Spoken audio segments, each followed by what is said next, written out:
আমার ছোট্ট সোনা দাদু ভাই আর দিদু ভাইরা, আজকে তোমাদের একটা গল্প বলবো। এই গল্পটা একটু অন্যরকম, হ্যাঁ, মজার গল্পটা ভালো লাগবে শুনতে।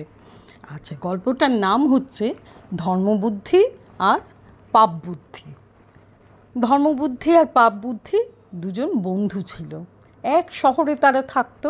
দুজনের মধ্যে খুব ভাব ছিল, অথচ তাদের স্বভাব ছিল একদম আলাদা।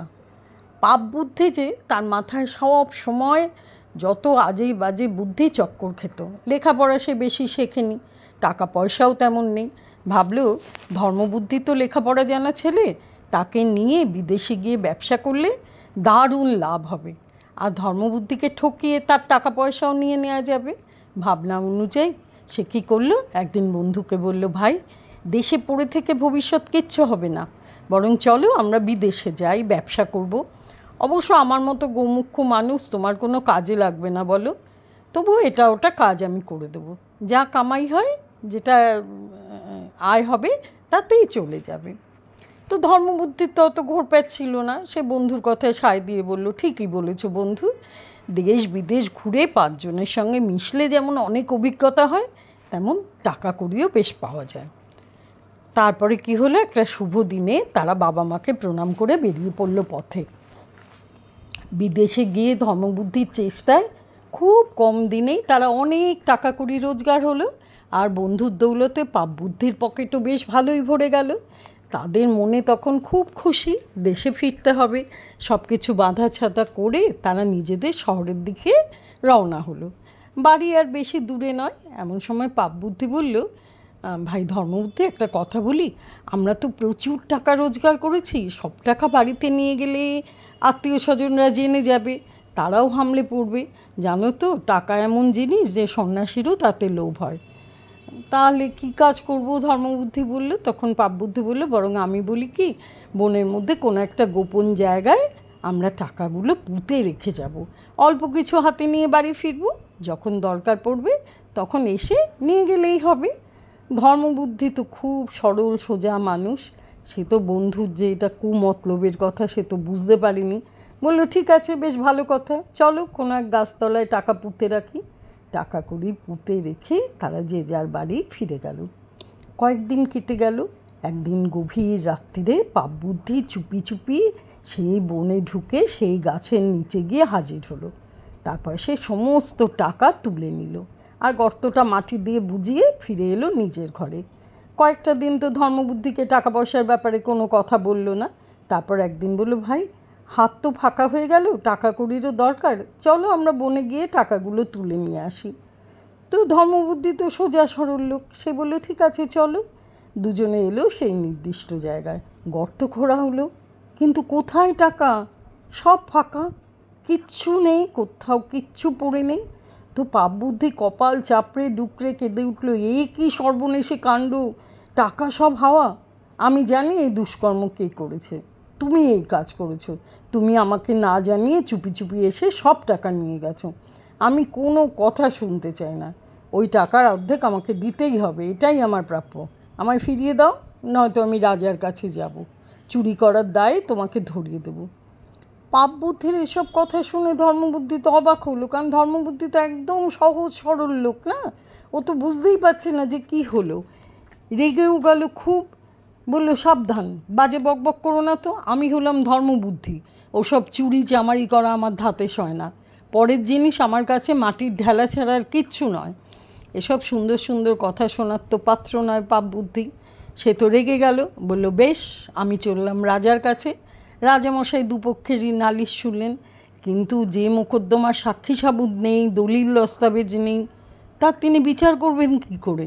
পাপ বুদ্ধি বলল, কে টাকা চুরি করেছে বনের দেবতারাই সাক্ষী দেবেন, বন দেবতারা কখনো মিথ্যে কথা বলেন না। তো রাজামশাইকেও ঠিক করলেন, বললেন, বেশ, কাল সকাল সকাল মিলে বনে যাওয়া যাবে, বৃক্ষ দেবতার সাক্ষী নেওয়া হবে। ধর্মবুদ্ধির তো খুবই ভালো লোক, সে বুঝতে বাকি রইল না যে পাপ বুদ্ধি তাকে ঠকাবার জন্য কিছু একটা মতলব করেছে। সেও মনে মনে তৈরি হলো। পাপ বুদ্ধি বাড়ি ফিরে এলো, বাবার কাছে গিয়ে বলল, বাবা, ধর্মবুদ্ধির সব টাকা আমি হাতিয়ে ফেলেছি, এখন কি করে সামাল দিই? কাল বনে রাজামশাই আসবেন বৃক্ষ দেবতার কাছ থেকে সাক্ষী নিতে।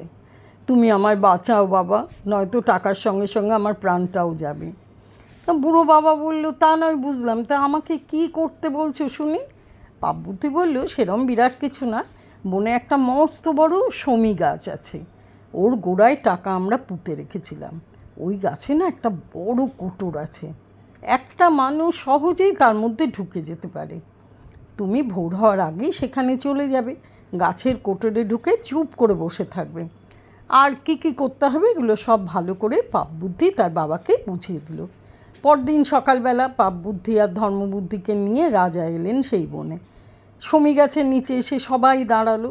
রাজার কথা মতো পাপবুদ্ধি গাছতলায় দাঁড়িয়ে বৃক্ষদেবতার উদ্দেশ্যে চিৎকার করে বলল, হে বৃক্ষদেবতা, তুমি বিচার করো আমাদের মধ্যে কে চোর, কে গভীর রাতে এসে সব টাকা কড়ি তুলে নিয়ে গেছে।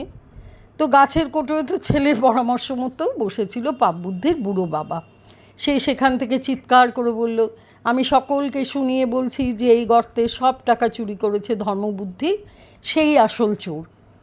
এবার বৃক্ষদেবতা তো আর কথা বলতে পারে না, এটা শুনে তো রাজা এবং তার পারিষদবর্গ তারা খুব অবাক হয়ে গেল।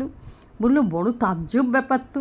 যাই হোক, বৃক্ষদেবতা সাক্ষী দিয়েছেন, তিনি ধর্মবুদ্ধিকে দোষী সাব্যস্ত করলেন, অতএব ধর্মবুদ্ধির তো শাস্তি হবে।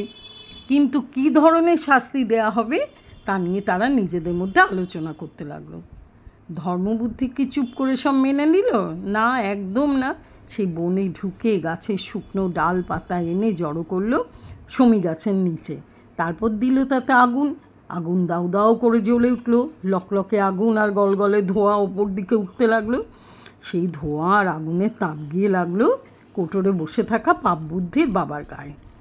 তখন তো বেচারির সঙ্গীন অবস্থা, কি করবে, আগুনের তাপে ঝলসে কাস্তে কাস্তে বেচারা বেরিয়ে এলো কোটর থেকে, ঝুপ করে পড়ে গেল নিচে। যন্ত্রণায় বুড়োর চোখ বুঝি ঠেলে বেরিয়ে আসতে চাইছে। তাকে তো ধরে নিয়ে আসা হলো রাজার কাছে। রাজা তার কাছে আসল ঘটনাটা জানতে চাইলেন। কাস্তে কাস্তে ধুকতে ধুকতে বুড়ো বাবা তখন ছেলের সব অপকর্মের কথা বলে দিল। রাজা ধর্মবুদ্ধির খুব প্রশংসা করলেন, আর পাপবুদ্ধিকে কী করলো জানো? তার অন্যায় কাজের জন্য প্রাণটাই দিতে হলো। বুঝতে পেরেছো তো? সুন্দর না গল্পটা? এই যে তুমি যতই চালাকি করো না, একদিন না একদিন কিন্তু তোমার কিন্তু সব চালাকি ধরা পড়ে যায়। যে সহজ সরল তার কিন্তু কোনো অসুবিধে হয় না, কিন্তু যে দুষ্টুমি করে, যে বদমাইশি করে, সে কিন্তু ঠিক ধরা পড়ে যায়। এই গল্পতে তো তাই দেখলে, তাই না?